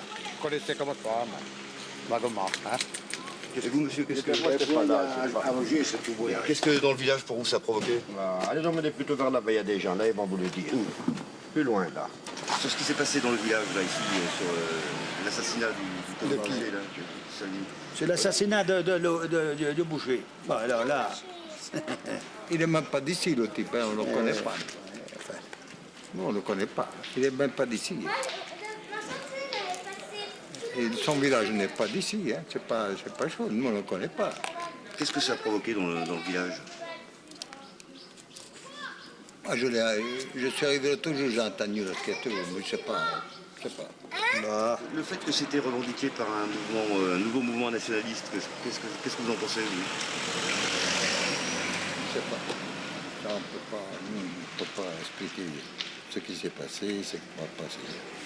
Bah, on ne peut rien dire là-dessus. Hein.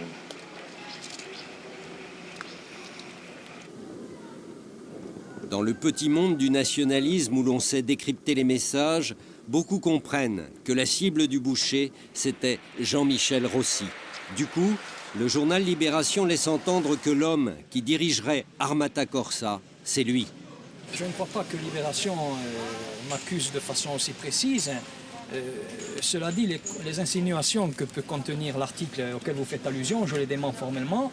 Je ne suis pas membre de cette organisation, ni d'aucune organisation clandestine. J'ai à plusieurs reprises fait connaître ma désapprobation vis-à-vis de la clandestinité et vis-à-vis de la violence clandestine. Suivant l'article de Libération, vous étiez condamné à mort. Écoutez, j'ai été condamné à mort à diverses reprises ou menacé de mort. Vous pouvez constater aujourd'hui que je ne prends aucune précaution et je ne crois pas que la période que je traverse aujourd'hui, c'est une des périodes les plus tragiques de ma vie. Je suis en tout cas très tranquille et je n'ai pas l'air de quelqu'un qui a un contrat au-dessus de la tête. Alors, comment vous expliquez là, quand on vous a plus, on vous a tout le temps dit mot pour mot que c'est vous que le commis Boucher a tué? Aurait tué. On emploie le conditionnel, mais je crois que c'est tout simplement parce que la personne en question se trouvait en Balagne, que je suis moi-même, j'habite moi-même la Balagne, que je suis en Balagne un militant nationaliste assez connu, que donc on a pu faire le rapprochement, mais c'est tout à fait gratuit. Vous ne saurez pas la réunion des 13 groupes nationalistes ce soir, c'est une veillée d'armes? Le fait même que ce soit une veillée d'armes fait comprendre que nous ne serions pas invités, puisque François Santon et moi-même, nous avons condamné l'action armée et la clandestinité.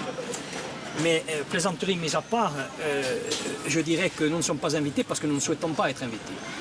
Nous n'avons plus participé à cette démarche du jour que nous sommes rendus compte que sous couvert d'intentions louables, et le comité du FUMO est certainement animé d'intentions louables, se dissimulait une volonté de créer un soutien populaire autour des assassins du préfet Erignac et plus largement de l'acte qui a consisté à assassiner le préfet Erignac. Ce soir-là, en effet, les 13 groupes qui viennent de signer la paix se réunissent à nouveau. Il y a là les représentants de mouvements qui sont sortis de la clandestinité depuis longtemps, et même des élus nationalistes à l'Assemblée régionale comme Jean-Guy Talamoni, un avocat. D'autres, il y a peu encore, portaient la cagoule. Tout le monde est tendu. Il faut savoir que pendant près de 2 ans, ils se sont fait la guerre, sanglante, 15 morts. S'ils sont là ce soir, c'est qu'ils voudraient que les exécutions cessent, que cette vendetta s'arrête. Ce soir, beaucoup se demandent qui parmi eux est le commanditaire du boucher dont parle le communiqué d'Armata Corsa. Qui veut sortir à nouveau les armes? Qu'est-ce qui se trame?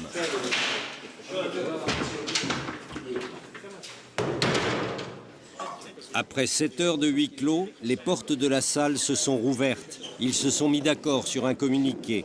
Mais combien de questions sont restées sans réponse? Suite à la revendication de l'assassinat du jeune Dominique Savelli par un groupe clandestin, les organisations du mouvement national sous-signé condamnent tous les mécanismes ayant dans un passé récent conduit à des affrontements et à des drames dont la Corse ne veut plus. Ouais. Bravo, allez, bravo. La question qui se pose sur le continent, monsieur, c'est est-ce que vous condamnez les assassins présumés du préfet Rignac? Alors, il s'agit en fait de condamner les mécanismes qu'on a déjà connus et qui nous ont coûté, cher à la Corse et auxquels plus personne ne peut souscrire. D'accord, mais clairement, condamnez-vous le commando de Carpio. Mais ça n'a rien à voir. Attendez, au secours, venez. Au secours. Il me demande si je condamne le... Non, mais c'est la question qui se pose sur le continent. On ne condamne pas. Je veux dire, non, moi je suis porte-parole du comité nationaliste du FIOMO et concrètement, on n'a pas débattu de ça.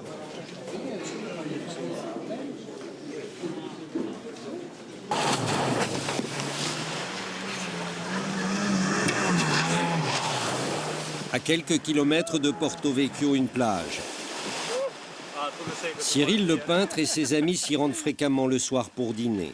Comme sur des dizaines d'autres plages de l'île, une paillote à l'enseigne de chez Marco, le propriétaire. Une paillote qui a eu quelques soucis, mais pas avec la gendarmerie. Il y a eu un plasticage. Et vous vivez comment, ce plasticage toute l'année? Comment ça se passe pour vous? C'est normal, ça fait partie de votre vie, comment ça se passe? Non, c'est pas normal, mais ça fait partie de notre vie, c'est vrai. Tu vas pour fermer le restaurant un soir, il y a quelqu'un qui te tombe dessus, cagoulé, armé, et donc il te demande de te mettre à plat ventre. Et puis ils installent comme d'habitude des bouteilles de gaz, ils te font sortir, ils te demandent gentiment de récupérer tes affaires précieuses, c'est un peu comique. Et après ils font tout sauter. Et puis ils te disent, pourquoi toi tu as quelque chose, toi et nous on n'a rien. Donc bon, un petit peu de jalousie, comme d'habitude. Je suis peut-être né à Nice, mais bon, quand je suis arrivé ici, j'avais 15 jours. Bon, c'est difficile à surmonter ça. Ils me disent, on va te tuer avec ton père si tu reconstruis, mais faut pas lâcher. C'est pas la solution. Une trentaine de kilomètres plus au sud, le port de Bonifacio. Paul Lantieri est le patron de l'Amnesia, la plus grande boîte de nuit de l'île. La rumeur lui prête des amis puissants dans le monde de la nuit aux États-Unis. Ce sont eux qui l'aident à faire venir des stars américaines en Corse, des affiches. Aujourd'hui, un disque jockey, l'un des plus célèbres de la techno. Carl Cox. Je crois pas que mon ambition, ce soit de faire Saint-Tropez ici. Mais je crois que la Corse doit garder son identité. Et puis qu'on sache faire la fête. Et puis qu'on soit reconnu en tant que tel. Moi, je ne veux pas ressembler à quelqu'un d'autre. Je veux que la Corse soit elle-même et qu'on la fasse évoluer en étant pas trop chaud. En étant showbiz, en étant mode, mais en gardant quand même notre identité. Non, Pierre il vient avec nous, on en a pas. Bon, là, vous savez que cette année, j'ai pris la gendarmerie de Bonifacio en gérance. Voilà, ils sont là. On vient de changer de véhicule. Il y a eu les gendarmes de Saint-Tropez, il y a les gendarmes de Bonifacio. Hein? Mais enfin, ça se passe bien. Hein?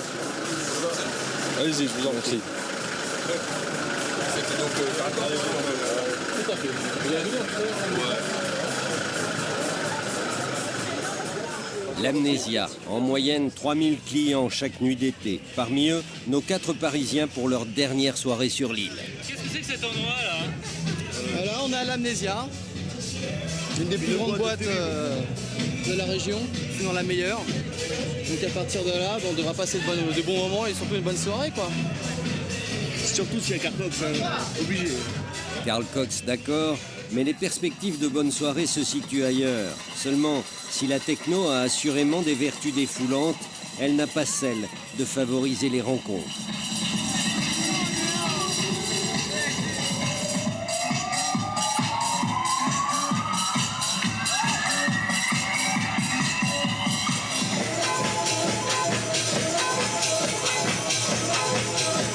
sauf pour quelques salariés de l'endroit, sans doute payés pour faire rêver.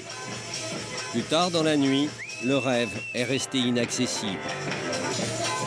L'heure de plier bagages pour Willy, Dimitri et les autres, aucun n'a trouvé la femme de sa vie, ni même celle de ses vacances. C'est marqué quoi en fait sur ta tente? Émotion, passion, exaltation et frisson.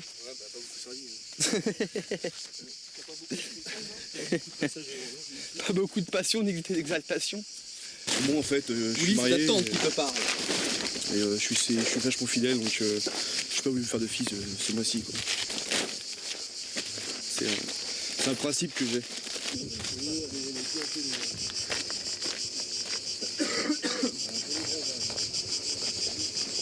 Je vais me laver les dents.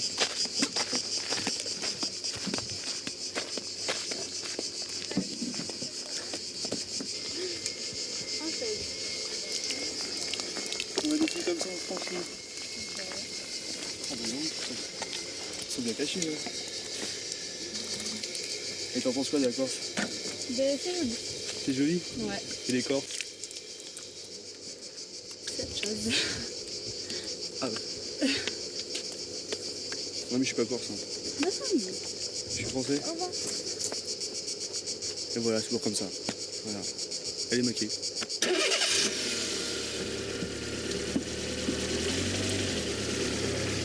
Allez. Salut tout le monde. Au revoir monsieur les voisins et voisines. Il a fait un drôle de temps cet été sur la Corse. Par endroits, trop de pluie, ailleurs, la sécheresse, malgré les nuages. On va se mettre à chantier. Là, je prie tous les dieux pour qu'il nous arrive un orage, au moins 30 mm. Si on a cet orage, on évite le blocage de maturité. Donc on aura une maturation progressive, donc qualitative. On vendangera très tôt, début septembre, fin août. Parce que là, ce matin, j'ai vu, ça commence à souffrir un peu la sécheresse. Il n'a pas plu depuis mai. Et là, on est fin juillet. On est 31. Ce jour-là, la pluie n'est pas venue sur les vignes de Calvi. Pourtant, beaucoup de Corses estiment qu'un rayon de soleil s'est posé sur l'île cet été. Ils disent avec espoir que l'élection des jeunes à la Chambre d'agriculture est un signe, que les choses vont peut-être changer. Il est vrai que 2/3 des dettes du Crédit Agricole ne sont le fait que d'une quarantaine de personnes, qu'il faudrait ne pas faire payer aux autres les malversations de quelques-uns. En Corse, il y a un problème avec la banque, il y a des gens qui ne veulent pas rembourser, et qu'est-ce qu'on y peut, nous? Ils ont qu'à régler leurs problèmes. Mais les responsabilités sont larges et sont collectives. L'agriculteur a une part de responsabilité, parce que quelque part, il a peut-être pas été vigilant, mais la banque, qui a joué un peu le créancier, et l'État surtout, l'État qui connaissait ce dossier, qui à aucun moment n'a tiré la sonnette d'alarme, qui à aucun moment n'a dit qu'il n'y aura pas d'effacement, puisqu'il l'a effacé à plusieurs reprises. Donc on se disait il y a des difficultés, etc. L'État soutiendra par des mesures ou d'autres. Puis d'un coup aujourd'hui on vous dit non, plus rien. Même ceux qui sont en règle à jour, on ne peut plus travailler. Qu'est-ce qui manque le plus à la Corse aujourd'hui? Aujourd'hui, il nous manque des bras, il nous manque des hommes, il nous manque de l'énergie et des compétences. Il nous manque des gens qui s'investissent sur le terrain, qui font vivre les villages, qui travaillent dans les campagnes. Moi, je trouve que la Corse est un désert humain. Moi, j'aimerais avoir 60 jeunes de ma génération, de mon âge, qui fassent de l'agriculture autour de moi, qui se battent et qu'ensemble on puisse faire quelque chose, quoi. Moi, je prenais cette plaine, on est 2 ou 3, c'est un désert. Bon. Je suis triste, quoi. J'ai l'impression que on est trop peu pour faire avancer la machine.